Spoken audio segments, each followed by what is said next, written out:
Everybody, how you doing? It is Monday. What is it? May 15th. Oh my gosh. ITK Radio. I'm Mark Ross. Joining me today is Michael O'Brien with MOB Advocacy. Michael, how you doing? Where are we finding you? I'm doing great. I'm at WeWork 80 M Street, block and a half from that stadium because I'm going to the ballpark later today. Michael, maybe we should have delayed this. I'm going to the game as well. Oh my gosh. Maybe we should record this in the stadium. That would be an all-time first. Yeah, what can you beat? A 4 o'clock game? I mean, it's absolutely fantastic. Going to be great weather, so it should be fun. Who are you, a true Nats fan, or are you just happy to watch baseball? So I grew up a Mets fan, so I do root for the Mets. I love but it. if there's a day game, I try to make it. No, so I grew up in Detroit, so I'm a huge Tigers fan. In fact, I'll be sporting the old English D Tiger cap today, and with Justin Verlander, who I still consider a Tiger, on the team with the Mets now. So I'll probably be rooting for the Mets as well this afternoon, which will be fun. All right, let's get right into it. Michael, I would say, I don't want to fill in words for you, but I think looking at your resume, you've done some really cool stuff globally in Georgia with USAID, which I definitely want to talk about. But it really seems that you've really honed in your expertise around grassroots at the state and local level, which I find absolutely fantastic. I think it's super interesting. It's fast paced. In some ways, you can actually see what is happening when you work with mayors, governors, and state reps. But for most people, they think of advocacy, lobbying, they think of just stuff on Capitol Hill or in Westminster, the big kind of national governments. But can you just talk to folks about what is fun, what is interesting, and why the state and local stuff matters, and why more people should be paying attention to it? Sure. I love to talk about it. Sometimes in DC, we feel those of us that work at the state and local level feel like the redheaded stepchild a lot of times. But I love working at the state and local level, and I would say, 80%, 90% of my works in advocacy has been at the state and local level. I love it. You work on a federal bill, you're seeing 8-10 years to pass a piece of significant legislation. I can pass a bill in 45 days in some sessions. So, you get a new issue, talk to legislators, get in there, and 45 days later, you're coming out with legislation. And it's a speed that you'll never see here in Washington. And, sometimes that's good, sometimes that's bad. Sometimes states get ahead of themselves a little bit. I think you're seeing that on the privacy space right now, but it's they're laboratories of democracy for a reason, and it's a great place to test kind of that leading edge policy stuff. No, you're spot on. I think the speed people can't really appreciate. I mean, some legislative sessions are only 100 days long. I think the state of Texas only meets every other year. I live in New Hampshire. New Hampshire's got one of the largest legislative bodies in the world, having almost, I think, 600 people. So I think it's even bigger than Westminster and the House of Commons. And then you have almost full-time legislatures in Ohio and California, and you have two systems. Mm-hmm. Nebraska has one system. How do you keep track of all these different systems? And when you're working with, I guess, clients or even mapping out strategies, I guess you really have a keen understanding of what is happening at the local level, what make each jurisdiction different, or what's the expertise that you bring to the table? Yeah. So the big thing to remember is that the process is generally the same from state to state. You're going to see nuances here. You're going to see nuances no matter what the state or locality, but the process is the same. It's building relationships. The start and end of legislation is, it follows a pattern. The big difference is the people that you're working with. And so being able to build relationships all over the country is essential. So on the data side, because obviously state and local is like drinking from a fire hose. We've worked with Bill Track 50 since they were in beta, and we're working on merging the government relations part of my work. And, right. There's lots of different things that we work with, but I think the MOB advocacy government relations is going to get folded into Bill Track 50 legislation. And then kind of the startup work will continue on under a different title of some sort. And hopefully we'll have some official news on that later this summer. But having a strong data partner where you can get a handle on what legislation is happening across the country is essential. And then leveraging groups like the National Conference for State Legislators, Right. the Council for State Governments, and then issue wise, there's an association for every agency and department out there. From you've got the national secretaries, or the National Association of Departments of Agriculture for the agriculture secretaries, all the way down to the National Association of Plant Food Control Officials for people that are kind of hyper focused on fertilizer and different chemical issues. So it runs the gamut, and leveraging those organizations to impact national policy is really a strength that we've developed. Yeah, it does seem, looking from afar, I mean, I spend more time thinking about Capitol Hill and actually global politics. So stepping back, I love that term. Obviously, the laboratories of democracy, the speed, the quickness, and also being so close to constituents does seem like states have the opportunity to try new policies and oftentimes get ahead of where the marketplace is, or even the federal government. But that knowledge of like what's happening vis-a-vis at the national level, it does seem like there's a lot more talk, since things are slowing on Capitol Hill, that there's a lot more activity at the state and local level because people want to get stuff done. So whether they're pressure groups or any kind of advocacy group is looking for a channel, it does seem like technology is becoming more and more important to keep track of all this stuff. Not only bills that are being introduced, kind of classic legislative tracking, but also what organizations are doing. I mean, do you see, I mean, tech, I mean, it's such a weird expanding space, but it does seem like it's vitally important, and being on top of like what's happening, how to harness data is becoming more important to your job, it seems from afar. Yeah. I mean, data is critical. And we get, obviously we get data from Bill Track 50. We get feedback from lobbyists all over the country. We've got a national network of state lobbyists that we rely on. If we need to hire in state for boots on the ground lobbying, we've got people there that we rely on to do that. But it's also kind of a good place to kind of bounce stuff off. Hey, what are you seeing in Massachusetts?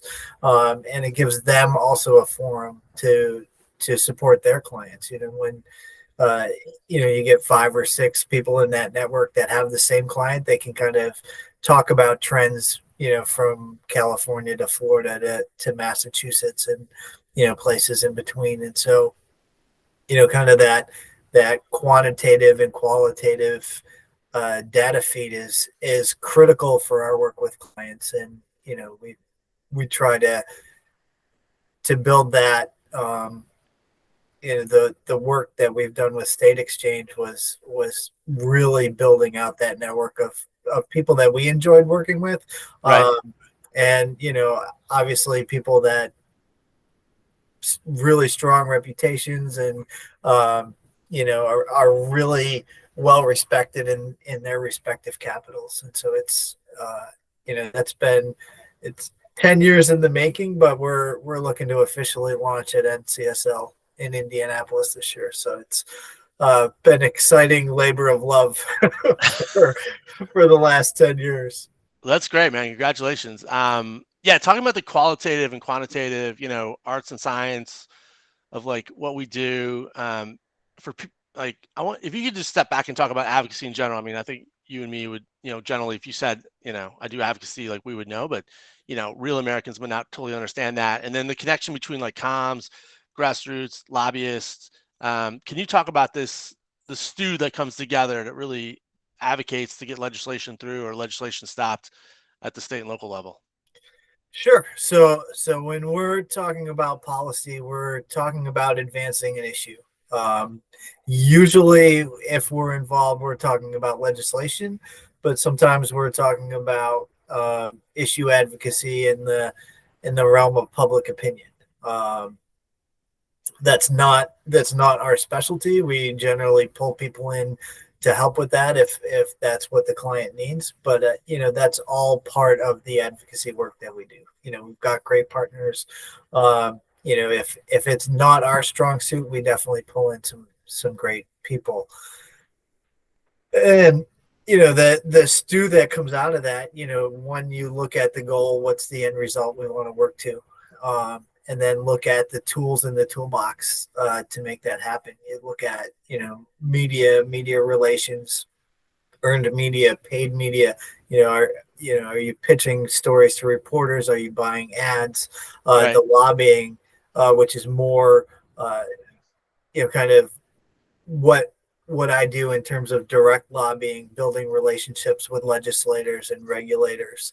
And then you've got the grassroots advocacy, the constituents who are impacted, kind of getting that voice to decision makers. And when you're talking about grassroots, you're really talking about two sets of grassroots. One's a broad grassroots, which is the kind of the true roots, where you might get 50, 60 phone calls or people to visit state legislatures, Right. or city councils, and then you have kind of the grass tops of that, and that's friends, neighbors, people, business acquaintances, really, generally speaking, the person that's going to be hardest for that decision maker to say no to. And my job kind of on the strategy side is how do you pull all that together to make that happen? What's the path of least resistance to yes? Or I no, like that idea of depending on what the case is. Yeah. I love that idea of like who's the person that this elected official can't say no to. I've never heard that before. I love that. Talk about for me, I suspect I'm a bit older than you, and I came of age like I'd have to go to a computer lab in college to like get on a machine for 30 minutes, and Yeah, like me my too. first job was okay, cool. So like literally getting newspapers from around the country and getting clips to find out what the hell was going on in Washington State or Oregon. And now you get on YouTube and you can watch French TV live, or you can watch what's happening in South Africa in real time, Japanese news. I mean, it's a geek for me. Like it's absolutely fantastic, but in some ways it's almost so much data. Can you just talk about, like, obviously we're at the situation now where like automation versus, is tech going to automate your job, or is tech going to like augment your job or help you do it better? Can you talk about how you're wrestling with that? And as a practitioner, obviously you're in the field itself, but you're also building tools to help folks better thinking about this space. What are you coming up against, or what are you thinking about? I think you talk about news and information. Tech is definitely helping in that area. Some of that is through the companies that are really focusing on specific issues. You've got Industry Dive, for instance, that breaks down, they've got recycling newsletters, transportation newsletters, energy newsletters. So I can kind of pick and choose based on our client mix, kind of what I need to read. So I'm not necessarily reading everything.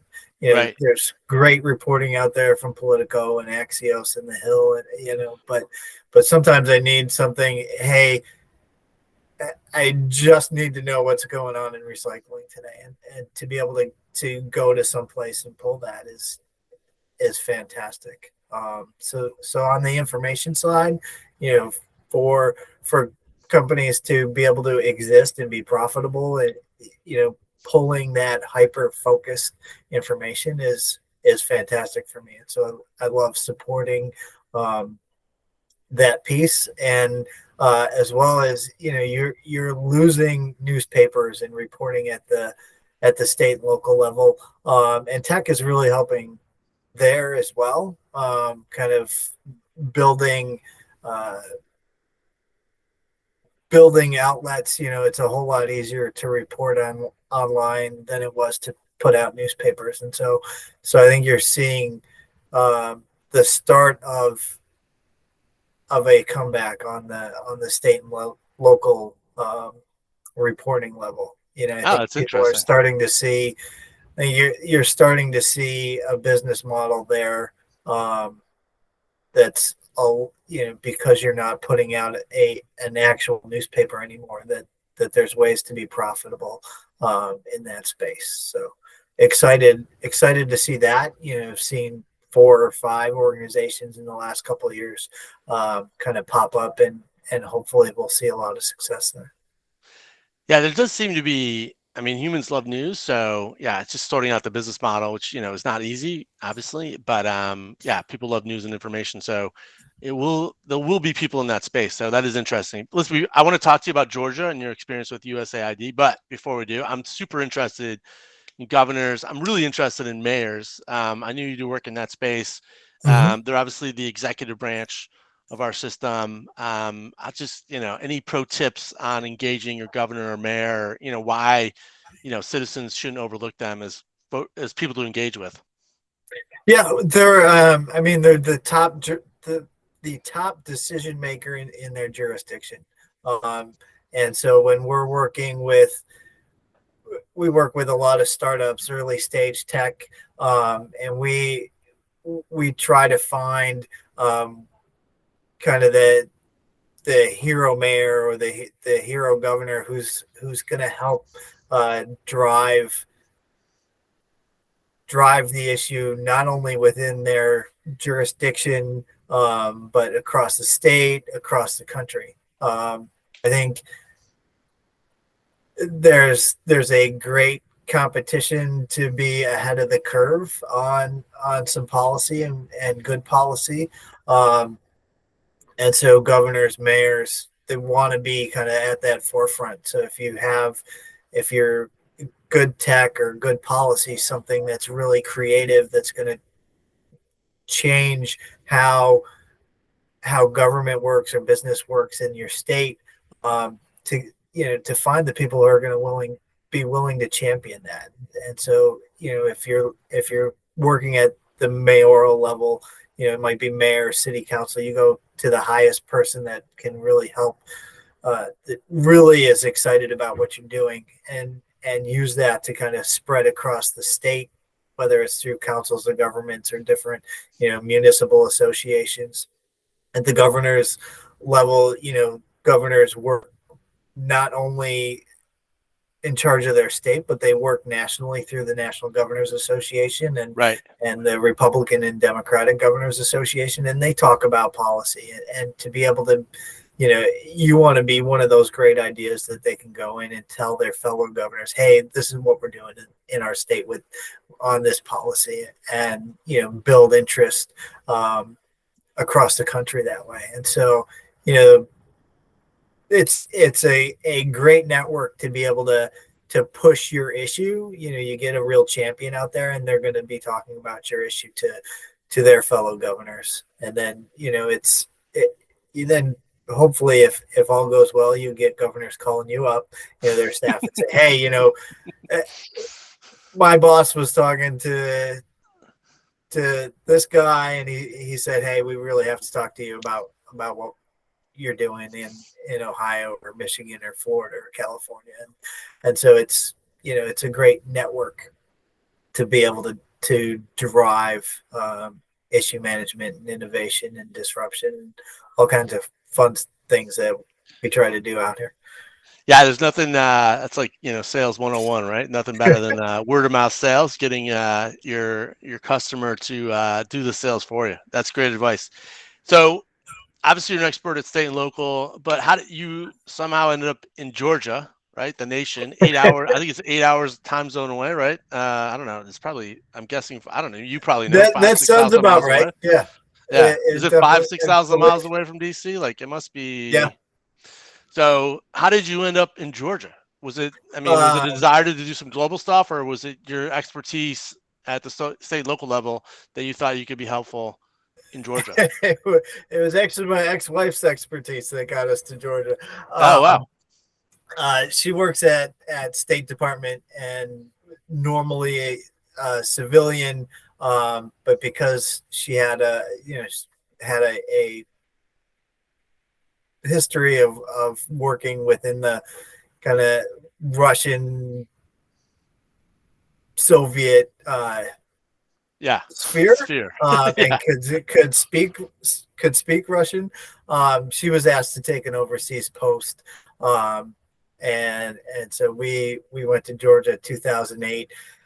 We were there right after the Russians crossed the border, and so it's been wow, interesting to see the stuff that's happening now in Ukraine.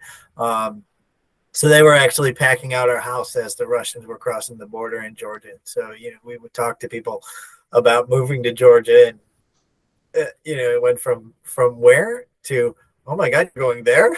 So that was definitely interesting, and that gave me the opportunity.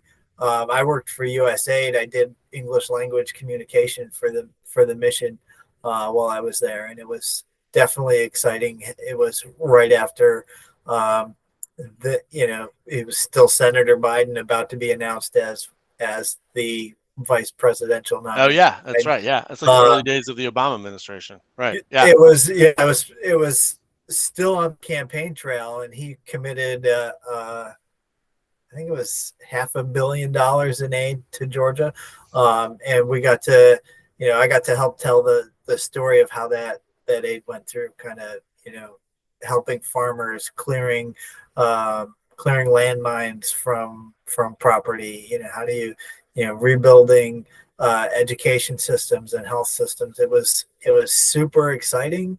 Um, it was great work. Worked with some amazing people overseas, and have seen some of them have been able to come to the States and do some great work as well. But it's always been fascinating. It's important to know. It's important to know your home, but if all you know is your home, is there's a whole world out there, and it was a great opportunity to get out there and do it. And I've tried to keep some of that international work kind of close, and I had the opportunity over the last couple months to mentor and work with a bunch of startups from Ukraine, doing some amazing work, um, through Seed Spot and a State Department program. And so, kind of keeping an eye on that has been fun. But it's definitely important. It's definitely the most interesting work I've ever done. And that, it's the only time that I've ever actually worked for government at any level, and so it was definitely interesting. well, certainly at a very high level in a very intense theater, an intense part of the world, and yeah, it's interesting. Obviously, the what's happening in Ukraine. You actually know what that is like to deal with, a Russian horde coming over the border. That's super interesting. I do like your comments too. It does seem like when you learn, for me, when I've learned about other cultures or had to think about legislation in other countries, you really learn a lot about even your own country, and a lot of things that I found ridiculous. Like, why would a country do that? And you find out, oh, the U.S. has the same policy or very similar policy. Like, this isn't that outrageous. But yeah, I think getting that global exposure, I assume, has probably helped you do better work here in the U.S. Yeah, it definitely has. And one thing that I worked on over there that blew up over here was some of the election work. And so they did some elections while we were there, and I got to do election monitoring and making sure um, civil groups had the opportunity to grow into opposition parties, and super interesting. And And one of the issues that I was excited to work on when I started MOB Advocacy 10 years ago was mobile voting, and how do you ensure free and fair elections while getting as many people as possible to go through and vote. So that interest was actually kind of, I've always been interested in elections and politics, but kind of seeing it firsthand over in Georgia, and how um, the tools people can use to threaten democracy, Right. even in a young democracy, trying to make sure that things like that don't happen here, and ensuring free and fair elections, and how do we use technology to make sure that um, that people everywhere, Americans have the right to vote uh, without any form of intimidation or outside influence. And so, have been happy to work with an organization for the last 10 years that's about to go to market with some interesting products. So, um, I that love that you're all of that interest started when I was in Georgia. I love that you're dabbling with all the startup space. That's great, man. Hey, as we wrap up here, it's obviously intern season here in the nation's capital. I myself have been fielding calls about, hey, how do I get an internship? To, hey, my son got an internship in DC. Where the heck should he live? So it's interesting. And I just find it to be absolutely valuable to spend any kind of time here in the nation's capital. You've got a lot of experience in the space. Can you just talk about from a high level why internships are good, what to think about when you get an internship, and that even in DC, I don't know if you have exposure to other locales, but just the internship process. Yeah, sure. So internship process. So I've worked for an internship organization here in DC, and we also know about and have worked with internship programs at state capitals. Um, and some states have some really robust programs, some less robust, but they all have interns. And so to me, it's valuable because it's real professional experience. I think no longer interns are just going out and getting coffee. I think on the professional side, I think people really want to make it valuable for the student, and it's really have really used it kind of as a training for their potential employees. So I think I think the first place, if you've got an internship program at your organization, the first place you're going to look for employees is from that pool. So it's really important Right. for people to get involved in that. So definitely leverage LinkedIn, find out who in whatever area you want to work with.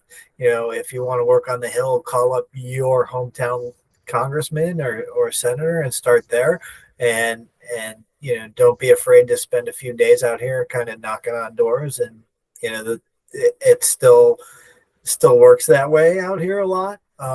Get to know people. And at the state house, I would say the same thing. Talk to your legislator, or if you're different parties, talk to kind of your next door legislator, as close as you can get to home within kind of your political ideology. The better off you're going to be. But I think people on the Hill and people in state houses, they rely on interns so much that if they see a quality person, they're going to help you get a job, whether it's in their office or some office. It's a breeding ground for employees. They want you somewhere so they can eventually get you into their office. And so it's take the time. It's an experience you're not going to get anywhere else. It pays off, in terms of whether you want to stay on the Hill or go outside of the Hill to lobby or grassroots work or anything. It's a great experience, great on your resume. I had this wonder kid intern a few years back, and I was trying to convince him to drop out of school out of Georgetown and come work for me full time. But he probably made the right decision. But yeah, no, I think getting that experience and exposure, and if you're resourceful, I think people are going to throw a lot of work at you because they certainly there's never enough time and there's lots to know. So interns do play a huge role, and I love the advice too that there's stuff even at the state and local level to think about. Hey, Michael, as we wrap up, just curious, any stuff you're reading or watching that we should find or be doing or entertaining? It can be high low. It doesn't have to be, War and Peace. It can be something frivolous and fun, but anything you're reading and watching lately? Yeah, so I'm kind of hooked on Succession and Ted Lasso, so I'm definitely watching that. But would highly, we talked about Georgia and Ukraine, would plug a book I'm reading. A friend of mine wrote Only Cry for the Living. It's about war in Afghanistan and the things that happen on the civilian side. So some civilian survivors of the aftermath of war kind of really hit home. She's a great war correspondent. Tells a great story. Holly McKay, highly recommend it. And it's a hard read in terms of psychological, but it's a really super easy read. She's a great writer, so it's hard to put down. Yeah, it sounds like a powerful book, but it seems like a necessary one. I mean, we see so much, obviously, the combat of the warriors, but we see very little footage of the people left behind and the civilians have got to deal with all this chaos in their lives. So yeah, no, that sounds like a great book. Certainly, maybe one not for a beach, but maybe for sitting by a fire in the fall. Not good beach reading, but it's good reading. I love it. Well, Michael, thank you so much for making the time. Hopefully I'll see you this afternoon at the ballpark. Go Mets. And thanks for making the time. This was great. Hey, my pleasure. All right, everybody. We'll be back soon. Thanks for watching.